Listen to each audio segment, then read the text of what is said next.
que o presidente Lula garantiu que vai oferecer a partidos do Centrão o que achar ser necessário justamente para construir tranquilidade no Congresso Nacional para o seu governo.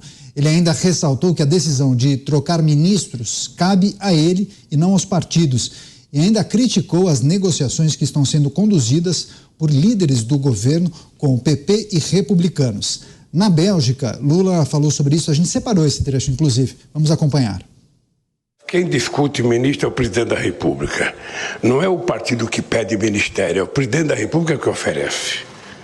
Então, no momento adequado, que eu vou voltar quando terminar a férias do deputado, sem a pressa dos líderes, mas com a tranquilidade, sabe, de quem tem a responsabilidade de presidir um país importante como o Brasil, eu chamarei as pessoas para conversar. Então irei oferecer aquilo que eu acho que é necessário oferecer para construir a tranquilidade no Congresso Nacional que nós precisamos. Vamos a Brasília, José Maria Trindade. Zé, o que você achou dessa fala do presidente Lula? Vai oferecer a partidos do Centrão o que achar ser necessário para construir tranquilidade no Congresso para o seu governo. O que é necessário nesse momento? Pois é, isso aí é um balde de água fria na expectativa da moçada por aqui. O Congresso Nacional está em recesso, o Supremo também, né? Mas a política não está calma porque há essa disputa, a disputa pelo poder. E aqui é o seguinte, onde há poder, há disputa. Mas os partidos já estão ali definidos em nomes, né? E esses nomes estão aí. Já foram visitar o Palácio do Planalto, já apertaram a mão do coordenador político, né? Alexandre Padilha, e tudo já está praticamente certo que eles serão ministros. Agora veja que inversão de ordem administrativa. Primeiro se escolhe o ministeriável, né? E depois vê onde vai encaixá-lo. Isso é uma injustiça, isso é uma vergonha, isso é crime, lesa pátria. Porque isso significa que a pessoa não terá afinidade, só se for muita coincidência de afinidade, né? O partido escolhe alguém, não sabe, não tem a menor ideia qual o ministério e pronto. O que a gente sabe e que o governo está dizendo é o seguinte, isso aí o Lula está colocando o limite. É que o Centrão está com fome demais, está querendo ir para o governo. O Centrão tem uma avaliação de que o governo meio que estabilizou, que a economia pode melhorar, e aí precisa estar no governo para a reeleição. Deputado só pensa naquilo, na reeleição. É assim. E aí é uma pressão das bases partidárias. O deputado, ele chega aqui no Congresso Nacional e descobre que tem que ser reeleito. E aí ele rouba para se reeleger. Aí depois ele reeleito, rouba para se reeleger. Depois ele se reelege para roubar. No final ele entra em depressão porque não sabe se está roubando para se reeleger ou se reelegendo para roubar, né? Então, assim, essa pressão existe mesmo. Uma fila de partidos no Palácio do Planalto querendo ser governo. E a ideia é isolar o PL. Mas acontece o seguinte, que os deputados querem namorar, querem beijar, mas no escurinho. Não, os partidos não querem sair de mãos dadas e nem oficializar relacionamento com o governo. 2 já pularam fora. O PP, Ciro Nogueira está dizendo que o PP não vai para o governo, e isso oficialmente. E os republicanos também, o presidente Marcos Pereira, indicando que não vai para o governo. Mas os 2 admitem que alguns deputados vão sim apoiar o governo. O PL também tem deputado governista. E o que vai acontecer? Os partidos não vão fazer oficialmente parte da base. Há uma diferença muito grande de participar da base oficialmente e ter votos no Congresso Nacional. Porque quando uma crise explode, os partidos têm que apoiar o governo que faz parte. O PP, no caso de crise, e os republicanos podem cruzar os braços e dizer, não conheço, não namoro, não sei de onde veio. E aí aqueles deputados que foram para o governo, né, não representam o partido. Portanto, a estratégia é essa. Os partidos políticos querem namorar no cantinho, no escurinho, mas não querem dar as mãos e apresentar para a família, olha aqui meu aliado, e chegar lá de mãos dadas. Isso eles não querem fazer no governo Lula. Então está difícil. Lula vai chegar e a expectativa é que ele decida nesta semana. E ele está dizendo que não, que vai esperar a volta dos parlamentares das férias. Por aqui já está todo mundo esperando o Diário Oficial para essa semana. E reforma ministerial, Pavi? Esse namoro do governo com o PP não vai dar neném. Vamos continuar o nosso giro de opinião. Vamos a Brasília. Dantas, Ainda sobre esse tema, sobre esse assunto, o líder do governo na Câmara, o José Guimarães, disse que a entrada do Progressistas e do Republicanos no governo já está consolidada, mas ainda sem ministério definido.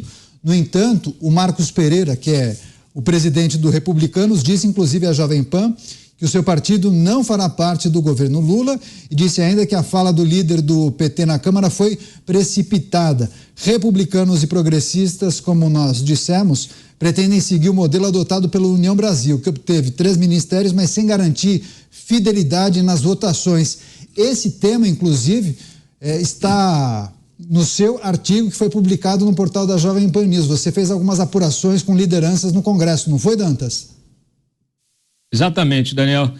É um noivado, mas não é casamento mesmo, né? Nós temos uma situação que é muito curiosa. Eu sempre me pergunto por que o Progressistas não está no governo ainda. Mas tirando aí a brincadeira com o nome do partido, o que eles vão fazer é uma estratégia velha, uma estratégia conhecida. É você colocar um pé em cada canoa. O eleitor que se desdobre para entender como é que se posiciona o seu partido. Várias dessas legendas, inclusive o próprio União Brasil, né, que tem 3 ministérios, estava brigando aí pelo turismo porque precisava trocar o ministro. A gente já abordou esse tema diversas vezes aqui. Agora está, vamos dizer assim, está mais fiel ou está menos fiel? É só olhar as votações. Nós tivemos várias votações importantes, arcabouço fiscal, a reforma tributária e, curiosamente, em muitos casos, esses partidos ditos de oposição ou de centro, eles votaram com o governo. Claro que votaram com o governo na base das emendas parlamentares, mas votaram. Outros partidos que integrariam a base, como o próprio PSOL, foi contra, se posicionou ali contra o marco fiscal, por exemplo. Então, quando você olha para trás, vê aí a atuação nessas votações, que é o que interessa, né? Para a gente poder questionar se um partido ele integra ou não a base do governo, a gente está falando de discussão legislativa. Esses partidos têm um comportamento favorável ou contrário às pautas que o governo envia para a Câmara. Então, nesse caso, esses partidos já vêm apoiando. O União Brasil votou com o governo nas principais pautas que foram enviadas à Câmara. O PP, por exemplo, se dividiu em alguns momentos. 1/3, 2/3, metade. O PL também não foi homogêneo, né? O Republicanos se dividiu também. Então é assim, a gente hoje não tem uma unidade partidária. Essas legendas, infelizmente, elas tendem a rachar em função, muitas vezes, de interesses regionais, de interesses das próprias lideranças desses partidos, aquelas que se destacam, que ganham importância regional e de que maneira elas podem influenciar na formação de palanques na próxima eleição. Então, de alguma maneira, também é como se fosse assim uma revolução interna dos próprios partidos que hoje vivem sob ali o cajado do cacique partidário, né, que escolhe aonde vai colocar o fundo eleitoral na hora da campanha, quem serão os candidatos. Normalmente ele escolhe aqueles que ele quer reeleger e direciona também verbas para candidatos que muitas vezes são pegos, né, são retirados aí da área do entretenimento, influenciadores, artistas, etc., porque são aqueles que vão conseguir ampliar, né, o voto na legenda e acabar ampliando a própria bancada, e quanto maior a sua bancada, maior acesso ao fundo eleitoral. Então você cria esse ciclo aí vicioso da nossa política partidária, que infelizmente consegue produzir muito pouco. Eu diria que quase nada. Nós temos uma dificuldade aqui de olhar para o nosso horizonte político e verificar, identificar lideranças políticas realmente relevantes, né? Na maioria das vezes a gente verifica apenas essas relações comezinhas, fisiológicas, e é muito curioso. Nessas conversas que eu tive hoje, eu já percebi uma mudança na narrativa.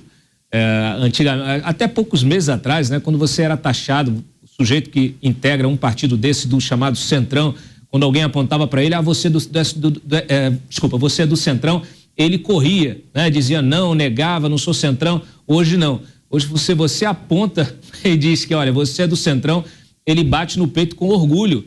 Então a gente aqui está ressignificando o centrão está se tornando, vamos dizer assim, esse esteio da República, da democracia, é quem garante o equilíbrio, é quem vai romper com a polarização. A terceira via é o centrão.